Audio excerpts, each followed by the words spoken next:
네, 안녕하세요. Cheers! 해나입니다. 카메라를 조금 오랜만에 켰는데요. 제가 지난 주말에 뭘 잘못 먹었는지 좀 아팠어요. 갑자기 막 아래 위로 막 난리가 나가지고 병원에 갔더니 식중독이라고 하더라고요. 원래 지난 주말에 고향 친구 결혼식도 있고 이래서 일정이 많았는데 다 취소하고 금요일에 조퇴하고 와가지고 진짜 금토일 주말 동안 아무것도 못했거든요. 그냥 집에서 진짜 정말 송장같이 누워만 있었어요. 솔직히 최근 들어서 조금 빡빡하게 살았던 것 같기는 하거든요. 최근에 이제 일적으로도 프로젝트 오픈이 있어가지고 계속 뭐 야근과 잔업도 하고, 그리고 요즘 복싱 등록도 다시 해놔가지고 그것도 또 억지로 꾸역꾸역 가야겠다고 잔업하고 또 운동도 하러 갔다가 이것도 해야 돼 저것도 해야 돼 막 이런 식으로 살았는데 약간 번아웃이 온 것 같아요. 나도 모르게 약간 몸이 계속 신호를 줬는데 제가 그걸 무시했거든요. 그랬더니 이제 몸이 반항을 하는 거죠. 강제로 쉬게 만들어버린. 특히 그동안 너무 피곤하고 그래서 진짜 하루 종일 아무것도 안 하고 잠만 자고 싶다 이런 말을 막 달고 살았는데, 솔직히 사람이 그렇잖아요. 막상 주말 돼서 하루 종일 잘 수 있는 시간 생겨도 그러지 못하죠. 시간도 아깝기도 하고 또 주말에 해야 할 일도 있고, 저희 한국인 종특 있잖아요. 뭐라도 해야 될 것 같고 막 쉬면은 막 괜히 막 죄책감 들고. 제가 진짜 그런 성향이 지금은 그래도 많이 고치려고 해서 많이 나아졌는데, 어릴 때 그런 거 되게 심했고 나는 왜 즐기지 못할까 막 이런 것도 있었는데 무리하다가 몸한테 혼났어요. 그래도 다행히 3일을 내리잤더니 그래도 좀 살만하더라고요. 앞으로 컨디션 좀 봐가면서 충전도 좀 충분히 쉬고 해줘야 될 것 같아요. 그래서 여러분도 너무 무리하면서 이러다가 저처럼 된통 당하지 마시고, 할 때는 열심히 하시더라도 또 좀 쉬어줘 가면서 건강 챙기시길 바라겠습니다. 아무튼 여담은 여기까지 하고요. 제가 공지하고 싶었던 내용이 있었는데, 구독자분들이 뭐 제가 그렇게 많지는 않지만 그래도 저의 기준에서는 많은 구독자분들이 생겼어요. 아주 예전에 찍어놓은 영상도 이제 봐주시고 찾아와 주셔가지고 공감도 많이 해주시고 질문도 많이 해주시고 하는데, 이게 초반에는 이게 수가 많지 않았기 때문에 제가 정말 상세하게 제 케이스까지 다 말씀드리면서 반가운 마음에 답변도 다 드리고 그렇게 했는데, 이제 점점 이게 수가 늘어가고 하니까 조금씩 힘들어지기 시작하는 거예요. 왜냐면 저도 유튜버만 하는 게 아니라 본업도 있고, 또 지난주 같은 경우는 또 바쁜 시기가 또 있고 질문 주신 게 쌓여 있고 막 이런 식으로 점점 쌓여가다 보니까 점점 이게 감당이 안 되면 어떡하지 이런 걱정이 들더라고요. 그래서 차라리 이런 질문들을 모아서 컨텐츠화 시켜야겠다라고 생각을 했어요. 사실 저도 컨텐츠를 계속 올리고 있지만 항상 고민을 하거든요. 어떤 거를 올려야 될까. 사실 처음에는 제가 하고 싶은 거, 내가 재밌는 거 많이 하고 싶었는데 조회수가 저한테 말을 해주더라고요. 우리가 궁금한 것을 내놓아라. 질문 주시는 거 보면은 중복된 질문도 꽤 많이 나오고 있거든요.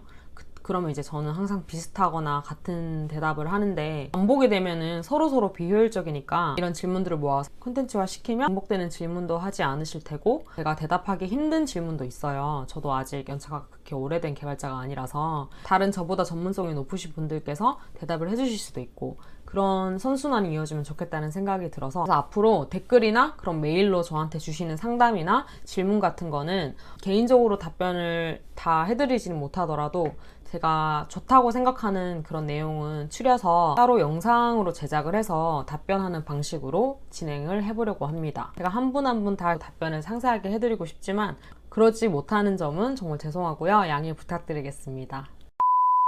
그래서 오늘의 영상 주제는 제가 메일로 고민 상담을 주신 분을 동의를 구하고 그 상담에 관한 답변을 드리도록 하겠습니다. 궁금하시다면 좋아요와 구독 감사합니다. 첫 번째 고민은 핫라인님께서 보내주신 고민입니다. 한번 읽어보도록 할게요. 저는 올해 30살이 된 자바 국비과정 수료 중인 웹개발자 지망생인 구독자입니다. 반갑습니다. 전자공학을 전공하여 여러 프로그래밍 언어를 경험해봤지만 사실 학부생 시절에 그렇게 열심히 하지도 않았고 소프트웨어 쪽으로 관심이 없어 하드웨어, 전기 쪽으로 공부하다가 우연찮게 지원한 곳에서 인베디드 시스템, C 언어 개발 2년 근무를 하게 되었습니다. 2년이면 저랑 비슷하신데요? 제가 조언을 할 게 아무튼 계속 읽어보겠습니다. 회사 특유의 출장 땜빵, 그리고 주니어 개발 업무 거의 없음, 그리고 코로나 이후 회사 경영 악화로 작년 말 퇴직을 결심하고 소프트웨어 개발자로서의 꿈은 놓치고 싶지 않아 올해 초 자바 스프링 프레임워크 국비 과정을 듣고 있습니다. 순수 개발자로서 자바 진영이 대우나 전망이 밝다 생각되어 선택했습니다. 그리고 정보 처리 기사도 열심히 준비 중입니다. 잘하고 계시네요. 서론이 길었습니다. 해나님께 여쭤보고 싶은 점은 국비 과정 수강하시면서 취업을 위해 어떤 점에 포커스를 두어 준비하셨는지가 정말 궁금합니다. 프로그래밍 언어를 확실히 익히기 위해 언어 공부에 집중적으로 준비하셨다든지 포트폴리오 혹은 알고리즘, 자료구조 공부에 더 집중하셨다든지 이런 게 궁금하네요. 물론 모든 걸 다 잘하면 좋겠지만 현실적으로 기간도 길지 않고 모르는 것 투성이라 선택과 집중이 필요하겠다 생각이 들었습니다. 조언을 꼭 듣고 싶어 이렇게 메일 드렸습니다 라고 보내주셨어요. 일단 상황을 보면은 그래도 이제 공대생이시기 때문에 프로그래밍 언어 경험이 있으시고 또 하드웨어 전기 쪽으로 공부도 하셨고 심지어 인베디드 시스템 C 언어 개발 2년이나 경력이 있으세요. 이런 상태에서 국비 과정을 듣고 계시는 거기 때문에 프로그래밍 지식이 전무한 그런 비전공자분보다는 훨씬 더 습득력도 빠르실 거고 지금 그런 경험하신 상태에서 국비 과정을 듣는 것은 정말 잘하신 선택 같고요. 도움이 많이 되실 것 같아요.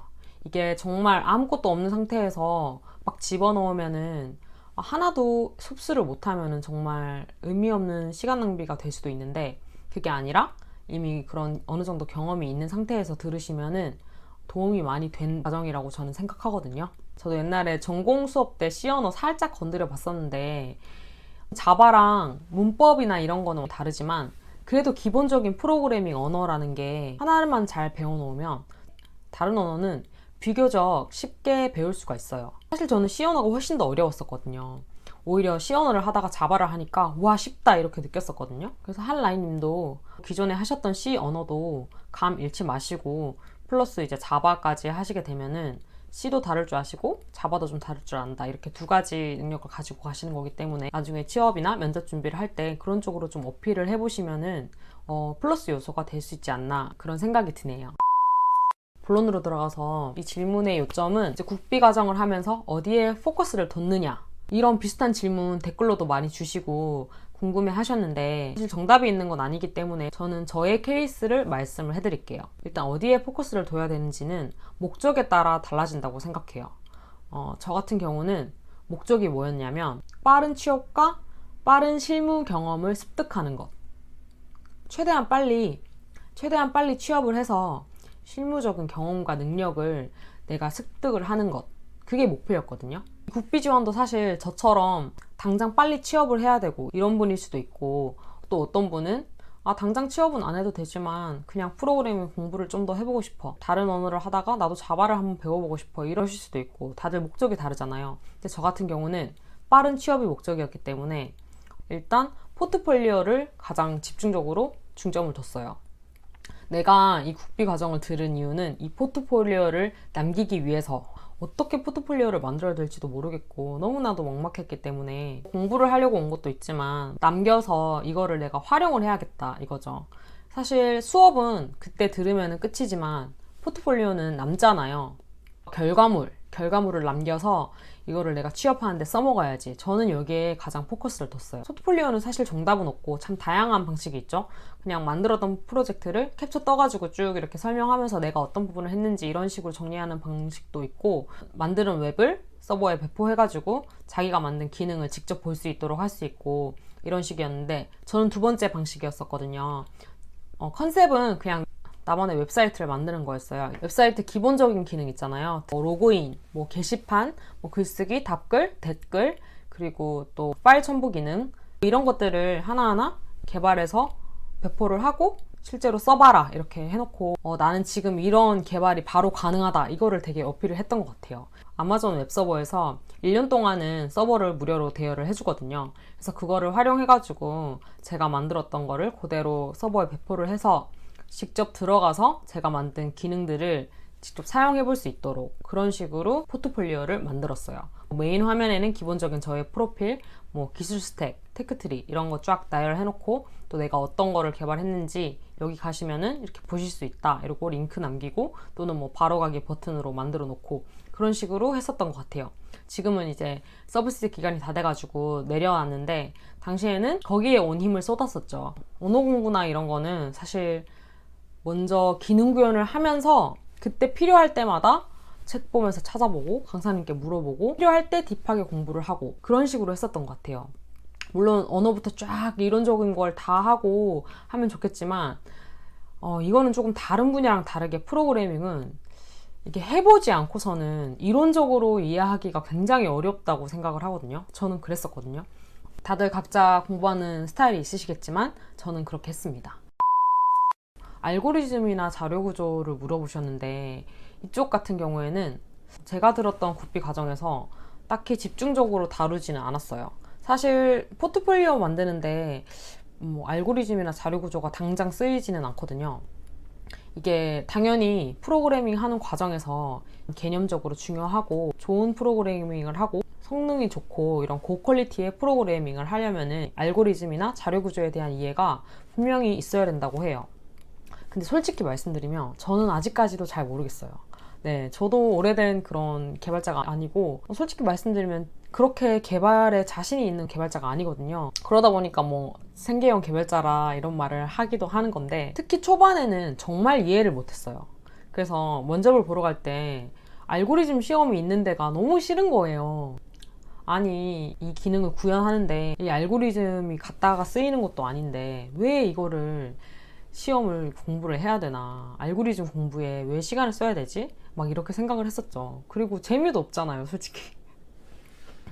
그래서 그랬는데 제가 이제 직접 이제 개발자가 돼서 일을 해보고 다른 연차가 오래되신 분들의 말도 들어보니까 이게 분명히 중요하다고 해요. 프로그래밍 하는 게 정답이 있는 게 아니라 정말 여러 방식이 있고 같은 결과가 나오더라도 어떻게 짜느냐에 따라서 성능 자체가 달라지니까 더 좋은 개발을 하고 성능이 좋은 개발을 하기 위해서는 이런 지식들이 필요하다고 해요.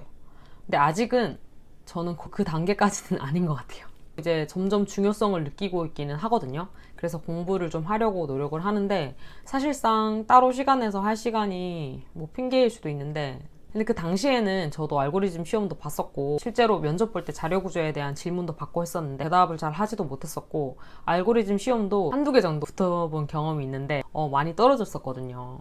근데 이 알고리즘 시험은 특히 대기업에서는 완전 필수고요. 꽤 규모가 있는 그런 기업들에서는 항상 요구를 하더라고요. 다들 이유가 있겠죠? 대기업 다니는 친구 얘기를 들어보니까 사실 대기업 가면은 개발을 그렇게 많이 하지 않거든요. 거의 하청을 개발을 주고 관리를 하는 그런 식으로 한다고 들었는데 그래도 이 알고리즘 공부는 강제로 항상 시킨다고 하더라고요. 왜 그러냐니까 관리를 하는 입장이면은 개발을 직접 하지는 않더라도 그 개발한 것을 검토하고 관리하고 알아볼 수 있어야 되잖아요. 그러기 위해서 알고리즘 공부를 시킨다고 해요. 이 정도로 알고리즘이 중요하고 그렇기 때문에 만약에 목표하는 회사에서 알고리즘 시험을 본다든지 아니면 나는 무조건 대기업이 목표다 하시는 분들은 알고리즘에 집중을 하셔야 된다고 생각을 해요. 특히 자료 구조도 그렇고 이론적이고 개념적인 부분부터 차근차근 다져야 된다고 생각을 하거든요. 근데 저는 좀 다른 케이스였죠. 저는 이런 거 모르겠고 일단은 빨리 내가 당장 들어가서 이렇게 하면서 그런 실력을 기르고 싶다 이게 목표였기 때문에 조금 달랐었던 거고 메일 주신 한 라인님은 어떤 쪽으로 가고 싶다 이런 언급은 없으셔가지고 제가 어떻게 말씀을 드릴 수가 없겠는데 어쨌든 저의 경험은 그랬었고요. 그때 당시에는 이제 빨리 취업을 하기 위해서 당장 포트폴리오, 지금 말하는 이 기능을 구현을 내가 해낼 수 있는 능력 이런 거에만 집중을 했었던 것 같은데 이제 갈수록 알고리즘과 자료 구조에 관한 그런 지식이 중요함을 느끼고 공부를 해야 되는 부분이라고 생각은 하고 있습니다. 한라인께서 말씀하신 것처럼 모든 걸 다 하는 게 가장 베스트겠지만 국비 지원 과정이 긴 시간도 아니고 짧은 기간 안에 원하는 거를 얻어내기 위해서는 딱 하나의 선택을 해서 집중을 하는 게 맞다고 생각해요. 정보 처리 기사도 열심히 준비하고 계시다고 하셨는데 잘하고 계신 것 같아요. 정보 처리 기사는 웬만하면은 취업하기 전에 따놓는 게 이득인 것 같아요. 어차피 지금 하지 않아도 일하면서 주변에서 따라고 할 거예요. 일을 하랴 시험 준비하랴 이러면은 또 정말 힘들어지거든요. 그렇기 때문에 지금 시간 있으실 때 따놓으시는 게 좋고, 그리고 어떤 부분에 포커스를 둬야 될지는 내가 목표하는 바가 뭔지부터 좀 생각을 해보시고, 가장 좋은 거는 목표하는 회사가 있으면 가장 좋아요. 그 회사에서 원하는 게 뭔지를 먼저 조사해보시고, 시험이 있다면 시험에 집중을 하시고, 포트폴리오를 요구한다면 포트폴리오를 집중하시고, 그리고 뭐 저처럼 기능 구현 위주의 그런 포트폴리오를 만들 수도, 그 안에서 그냥 자기가 어떤 거를 했는지 뭐 PPT로 만들 수도 있겠고 문서로 만들 수도 있고, 그 안에 뭐 알고리즘 공부라든지 자신이 중요하다고 생각하는 부분을 포트폴리오에 녹여낼 수도 있고, 그렇다고 저는 생각합니다. 좋은 답변이 되었을지는 모르겠는데요. 제 경험은 이랬었고, 국비교육 경험이 있으신 분이시거나 또는 뭐 알고리즘 또는 자료구조가 왜 중요한지에 대해서 체감을 하시고 계시다든지 그러면은 저도 좀 의견을 듣고 싶어요. 좋은 말씀들 댓글로 공유해 주시면 정말 감사하겠고요. 그럼 오늘은 이렇게 정리하도록 하겠습니다. 다들 건강부터 잘 챙기시고요. 오늘도 좋은 하루 되세요. 안녕.